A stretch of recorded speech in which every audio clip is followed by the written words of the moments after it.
Olá pessoal, mais um vídeo no canal Vene Casagrande. É terça-feira, dia de Libertadores, dia de estreia do Flamengo na competição sul-americana. Logo mais, às 7 horas da noite, horário de Brasília, Flamengo encara o Milionários lá em Bogotá, na Colômbia, pela primeira rodada da fase de grupos da Libertadores. E eu avisei para vocês, existe uma chance enorme do Tite poupar alguns titulares por conta do desgaste físico. Quais titulares são esses? A gente soube, através do treino de ontem, quais devem ser poupados. Mudança no setor defensivo, mudança no meio-campo e até mesmo no ataque. Quais mudanças são essas? A gente vai contar no vídeo de agora. Tem patrocinador novo no Flamengo também. Tem bastidores da reunião que aprovou esse patrocinador novo. E tem também o meu time, a minha seleção do Campeonato Carioca. Eu tive a oportunidade de votar, mandei o meu time para eles. Vou trazer aqui qual foi a minha escalação e eu quero saber se vocês vão concordar ou não. Antes da gente iniciar aqui, queria pedir para vocês se inscreverem no canal, darem um like no vídeo e também ativarem a notificação, porque assim, toda vez que eu publicar um vídeo, você será avisado pela plataforma e, consequentemente, ficará muito bem informado de tudo o que acontece no Flamengo. Se quiser fazer aquela fezinha, aquela aposta no jogo de logo mais do Flamengo, vai lá no site da KTO, lá você vai encontrar os melhores odds, os melhores mercados, tudo que você precisa, você já conhece muito bem a KTO, e o melhor, com o código VENE, tem direito a free bet, bônus, não precisa nem ter o trabalho de digitar o código, é só clicar no link que está aí na descrição. Na descrição também tem o nosso Pix, se quiser colaborar de maneira financeira, fique muito à vontade. Antes de trazer as informações, vou trazer aqui a minha escalação da seleção do Campeonato Carioca. Eu tive a oportunidade, me pediram o meu voto e eu mandei. Vamos lá. No gol, Fabrício do Nova Iguaçu.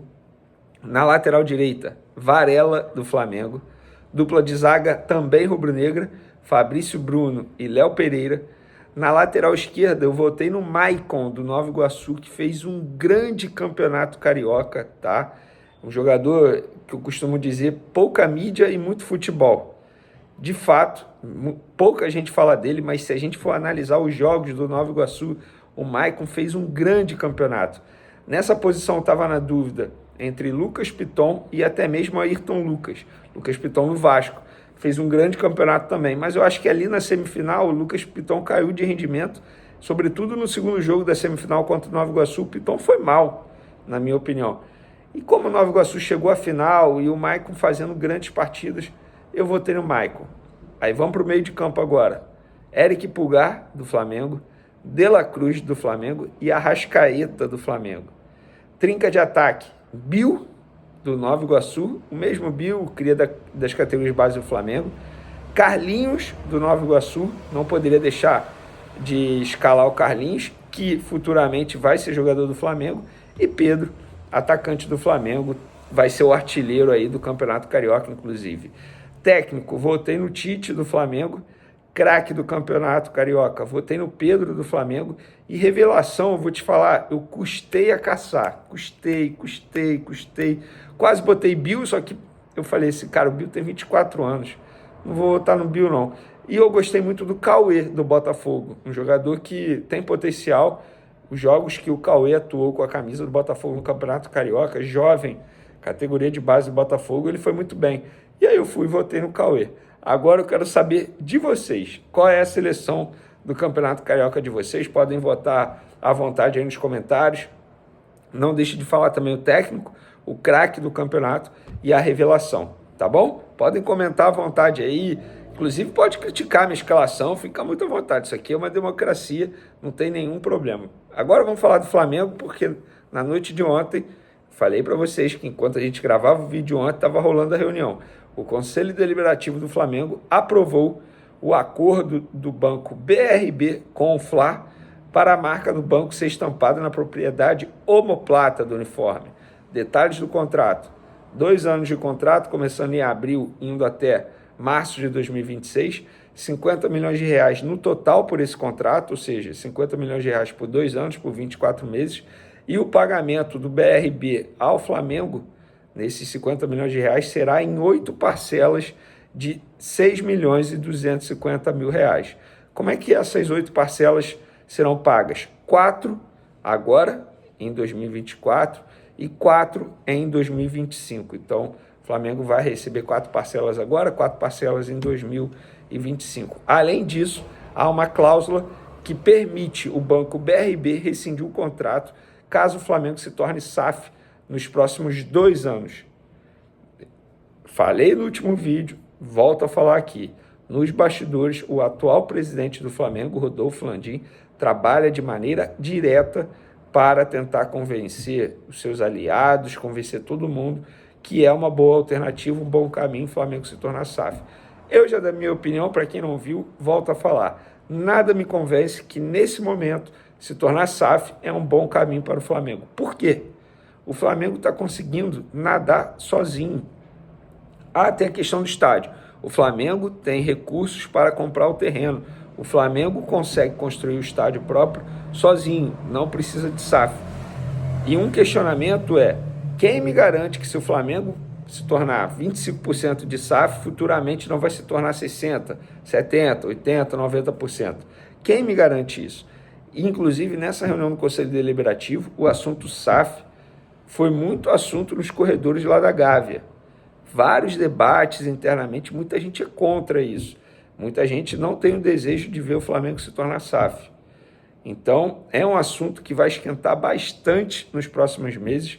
Estamos falando de um ano político, um ano eleitoral no Flamengo. Isso, como que eu posso dizer, maximiza mais ainda esses detalhes, esses assuntos, digamos, polêmicos. E é um assunto polêmico que divide opiniões lá na Gávea. Eu sou contra, eu não sei qual a opinião de vocês podem ficar à vontade aí para comentar também. Vamos falar agora de campo e bola, porque o Tite, na atividade de ontem, esboçou um provável time titular e eu avisei para vocês que Fabrício Bruno e De La Cruz, 2 jogadores extremamente desgastados por conta de data FIFA. O Fabrício Bruno, por exemplo, em uma semana ele jogou 3 partidas, 2 pela seleção e 1 pelo Flamengo. Uma contra a Inglaterra, ficando 90 minutos em campo, outra contra a Espanha, ficando 90 minutos em campo, e depois contra o Nova Iguaçu, ficando 90 minutos em campo. Além do desgaste do jogo, teve o desgaste do fuso horário e das viagens. Gente, eu não conversei com o Fabrício, ninguém me falou, quer dizer, quando eu trouxe essa informação, uma pessoa do Flamengo me disse que Fabrício, Bruno e De La Cruz estavam muito desgastados. Mas para e pensa, quão cansado deve estar esse sujeito. E o Flamengo joga hoje em uma altitude. Altitude baixa. Beleza, mas é altitude. Mas vai poupar e vai botar no Carioca. Qual é o problema? O cara tá cansado. A questão é, quem vai entrar no lugar dele? Já a gente vai falar. O De La Cruz é a mesma situação, extremamente desgastado da data FIFA. E o Luiz Araújo também apresentou desgaste físico. Então, desses 3 aí, o que é quase certo mesmo de ser poupado é o Fabrício Bruno, porque ele nem sequer treinou no time titular ontem. O De La Cruz treinou, depois ele foi substituído por Igor Jesus e o Luiz Araújo foi substituído por Bruno Henrique. Então, o provável time do Flamengo para encarar o Milionários na estreia da Libertadores tem Rossi no gol, Varela na lateral direita, Davi Luiz entrando na vaga do Fabrício Bruno, Léo Pereira e Ayrton Lucas. Pulgar, Igor Jesus ou De La Cruz ou Igor Jesus, Arrascaeta, Luiz Araújo ou Bruno Henrique, Everton, Cebolinha e Pedro. Agora eu vou explicar para vocês por que o Davi Luiz. Inclusive, durante a data FIFA, na ausência do Fabrício Bruno, Davi Luiz e Léo Pereira foi a dupla mais treinada por Tite. Porque o Davi Luiz, ele atua pelo lado direito da zaga, o mesmo lado que Fabrício Bruno. Porque eu não boto o Léo Ortiz? Léo Ortiz atua pelo lado esquerdo da zaga, mesmo lado do Léo Pereira. Então, na minha visão, eu já começo a entender que o Tite enxerga o Davi Luiz reserva imediato do Fabrício Bruno, Léo Ortiz reserva imediato do Léo Pereira. Tá errado? É claro que não. Léo Ortiz, ele atua pelo lado esquerdo. Não faz o menor sentido forçar a barra e colocar o Léo Ortiz na direita só para promover a estreia de um jogador que foi contratado, valor milionário, a pedido do Tite. Mas não faz o menor sentido forçar essa estreia, ainda mais numa altitude. No meio de campo, Igor Jesus, na minha opinião, consegue dar conta do recado na ausência do De La Cruz, ou até mesmo o ala, e no ataque, o Luiz Araújo, na minha opinião, não tem vaga garantida como titular. Falei no SBT Sport Rio hoje, volto a repetir, Luiz Araújo não vem fazendo bons jogos. É porque ele não tem ninguém na cola dele como um jogador de ponta direita. O Bruno Henrique pode jogar na vaga do Luiz Araújo, mas ele joga torto na ponta direita. E lembrando, o Tite pediu a contratação de um jogador para essa posição, que é o Luiz Henrique, que hoje está no Botafogo. Mas essas são as informações de momento. Espero que você tenha gostado. Daqui a pouco tem jogo, tem live também no canal. Se inscreva, tamo junto. Um beijo para vocês e fui!